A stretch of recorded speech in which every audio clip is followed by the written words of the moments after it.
एक बार फिर आप लोगों के लिए जीव विज्ञान पार्ट 2 कक्षा 11 की पहले चैप्टर का दूसरा भाग लेके आया हूं। आप लोगों ने पहले अध्याय में देखा कि सजीव किसे कहते हैं, जीव जगत चैप्टर का सजीव किसे कहते हैं, जीवधारियों के लक्षण कौन कौन से हैं। आप लोगों ने जाना वृद्धि, जनन, उपापचय,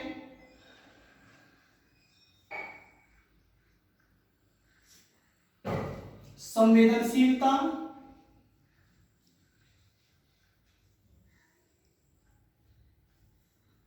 तथा अनुकूलनशीलता,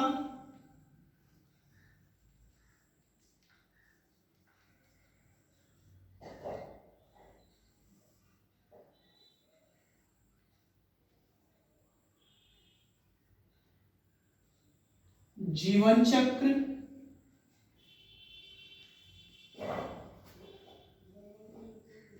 गति, कोशिका संरचना,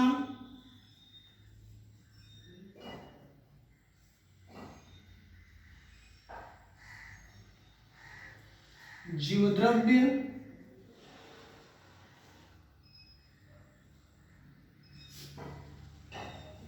पोषण,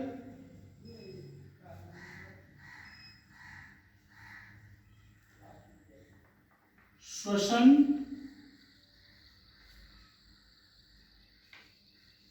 उत्सर्जन। तो पिछले अध्याय में ये हम लोगों ने जीवधारियों के बारे में, लक्षण के बारे में जाना था, जिसमें वृद्धि और जनन हो चुका था। वृद्धि किसे कहते हैं और जनन किसे कहते हैं। जनन को दो भागों में डिवाइड किया गया था। वृद्धि में आपको बताया गया था कि सभी जीव वृद्धि करते हैं, जैसे पेड़ पौधे जीवन पर्यंत वृद्धि करते रहते हैं, तथा जीवधारी जंतु एक निश्चित समय तक वृद्धि करते रहते हैं। तत्पश्चात आपको जनन के बारे में बताया गया था कि जनन अपने ही स्वरूप की एक नई संतति को उत्पन्न करने की प्रक्रिया जनन कहलाती है। जनन को दो भागों में वर्गीकृत किया गया है, लैंगिक और अलैंगिक। आपको इसमें भी अलैंगिक अलैंगिक बताया गया था। अलैंगिक को चार भागों में डिवाइड किया गया है, विखंडन विधि, मुकुलन विधि, विजाड़ विधि जनन, उसके बाद से विजाड़ विधि जनन इत्यादि। ठीक इसी प्रकार अब हम लोग आगे उपापचय के बारे में आज अध्ययन करेंगे।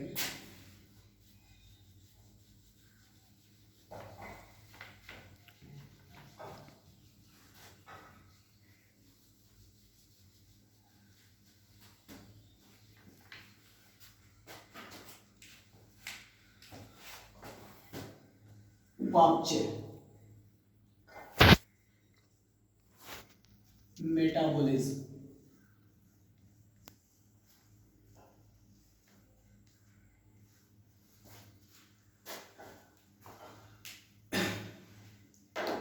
उपापचय हमारे या किसी भी जीव के अंदर होने वाली रासायनिक एवं जैविक अभिक्रियाएं, यानी हमारे या जीवों के शरीर में होने वाली रासायनिक एवं जैविक प्रक्रियाएं ही क्या कहलाती हैं? उपापचयी प्रक्रियाएं कहलाती हैं। किसी भी निर्जीव में उपापचय क्रिया नहीं होती है।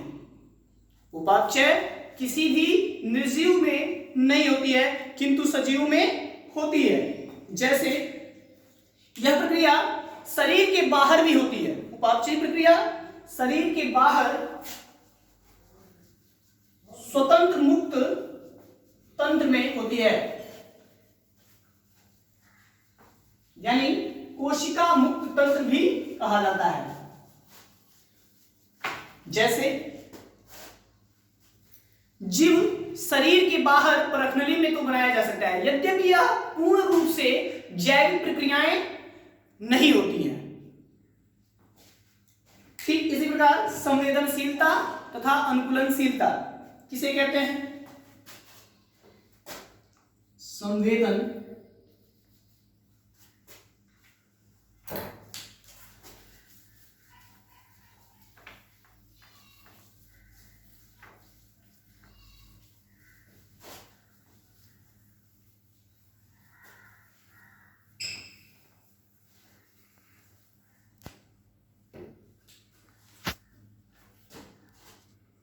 संवेदनशीलता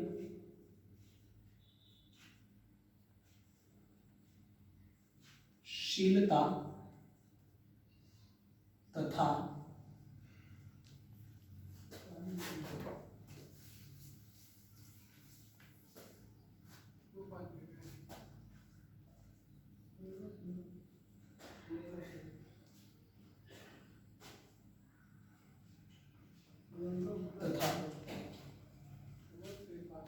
अनुकूलनशीलता अपने आसपास के भौतिक एवं रासायनिक अथवा जैविक क्रियाओं के उद्दीपनों के प्रति संवेदनशीलता तथा जीवों का कोई एक गुण के प्रति अपने आवास में उसे जीवित रहने योग्य बनाता है, संवेदनशीलता तथा अनुकूलनशीलता कहलाता है। यानी कोई भी जीव जो अपने आसपास, चाहे हम हो आप हो, जहां रहते हैं वहां के आसपास के भौतिक वातावरण में ढलना और उसके अनुरूप, यानी उन क्रियाओं के अनुरूप, जहां पे वो रासायनिक प्रक्रिया होती है उनके अनुरूप का होना ही क्या कहलाता है? संवेदनशीलता तथा अनुकूलनशीलता कहलाता है। तथा उससे होने वाली एक नई संतति को उत्पन्न कर जीवन को आगे बढ़ाने की प्रक्रिया को ही संवेदनशीलता तथा अनुकूलनशीलता कहते हैं। जीवन चक्र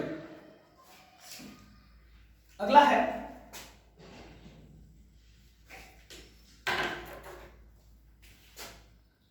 जीवन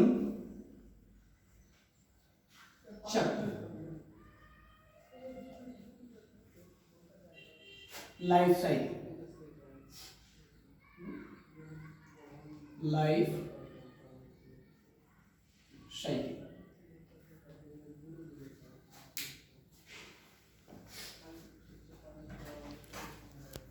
घटनाओं का वह पूर्ण क्रम जिसमें जीव एक पीढ़ी से दूसरे पीढ़ी तक जाती है, वह सारी प्रक्रियाएं जीवन चक्र कहलाती हैं। अर्थात जीवों में क्रमबद्ध रूप से विविध क्रियाएं जैसे जन्म का होना, विकसित होना तथा उसे विकसित होकर मृत्यु प्राप्त करने की प्रक्रिया जीवन चक्र प्रक्रिया कहलाती है। यानी एक शब्द में इसको ये कह सकते हैं कि वह पूर्ण क्रम जिसमें कोई भी प्रजाति के जीवधारी एक पीढ़ी से दूसरे पीढ़ी में पहुंचने की प्रक्रिया ही क्या कहलाती है? जीवन चक्र प्रक्रिया कहलाती है। जैसे मान लीजिए कोई बच्चा जन्म लिया, वृद्धि किया, गति, श्वसन, उपापचय जो भी क्रियाएं करनी थी वो किया और लास्ट में मृत्यु दर को प्राप्त हुआ और पुनः जन्म लिया। जन्म, वृद्धि, श्वसन आदि क्रिया और वृद्ध, जीवन की 4 अवस्थाओं को प्राप्त किया और उसके बाद से पुनः मृत्यु के बाद जन्म को प्राप्त हुआ। अर्थात एक नई संतति को उत्पन्न करने के बाद पुनः एक नई संतान में परिवर्तित हुआ। यह प्रक्रिया ही क्या कहलाती है? जीवन चक्र कहलाती है। यानी वह प्रक्रिया, घटना का वह पूर्ण क्रम जिसमें क्या हो, जीवधारी एक पीढ़ी से दूसरे पीढ़ी तक जाती है, जीवन चक्र प्रक्रिया कहलाती है। अगला जीवद्रव्य।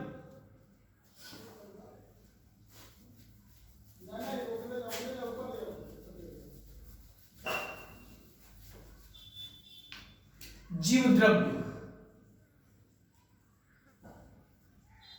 प्रोटोप्लाज्म।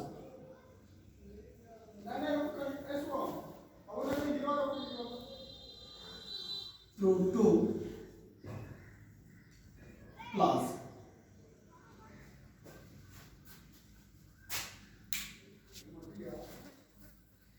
जीवद्रव्य 2 शब्द से, देखिए प्रोटोस का मतलब होता है फर्स्ट, प्रोटोस का मतलब होता है फर्स्ट, और प्लाज्म यानी फॉर्म से मतलब है। यानी किसी भी जीवधारी के अंदर वास्तविक जीवित द्रव्य का होना जीवद्रव्य कहलाता है। यानी जीवित पदार्थ का होना जीवद्रव्य प्रक्रिया कहलाती है तथा उनमें सभी जैविक प्रक्रियाएं सम्मिलित रूप से होती हैं। उसमें चाहे वो भौतिक प्रक्रिया हो, रासायनिक प्रक्रिया हो, सभी जैविक प्रक्रियाएं सम्मिलित होती हैं, वही क्या कहलाती है? जीवद्रव्य प्रक्रिया कहलाती हैं।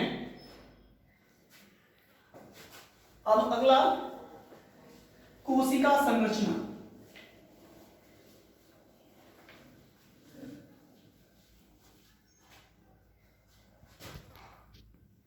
कोशिका संरचना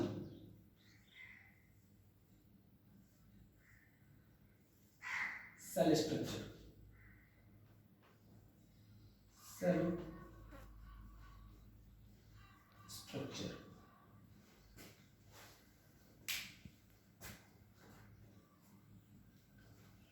हम सभी जानते हैं कि कोशिका जीवधारियों की प्रथम संरचनात्मक इकाई है, यानी किसी भी जीवधारी का जो निर्माण होता है, चाहे हम हो, आप हो या कोई भी जीव, वह एक छोटी से छोटी कोशिका से मिलकर बनी है। क्या होता है? कोशिका विभाजन होती है 2 से 4, 1 से 2, 2 से 4, 4 से 8, 8 से 16, 16 से 32, 32 से 64 अंगसूत्री विभाजन होती है। और यह प्रक्रिया कोशिकाओं का क्या होता है? बदलता जाता है। सभी जीव जैसे एक कोशिकीय, बहुकोशिकीय जीव कोशिका विभाजन के द्वारा यानी कोशिका की सहायता से क्या करते हैं? अपना वृद्धि करते हैं, निर्माण करते हैं। कल आगे हम लोग इसी पार्ट में कोशिका संरचना, गति, श्वसन, उत्सर्जन, पोषण के बारे में जानेंगे। जो भी खामियां हैं उसको आप डिस्क्रिप्शन बॉक्स में दे सकते हैं, बता सकते हैं। लाइक कीजिए, कमेंट कीजिए, शेयर कीजिए। धन्यवाद।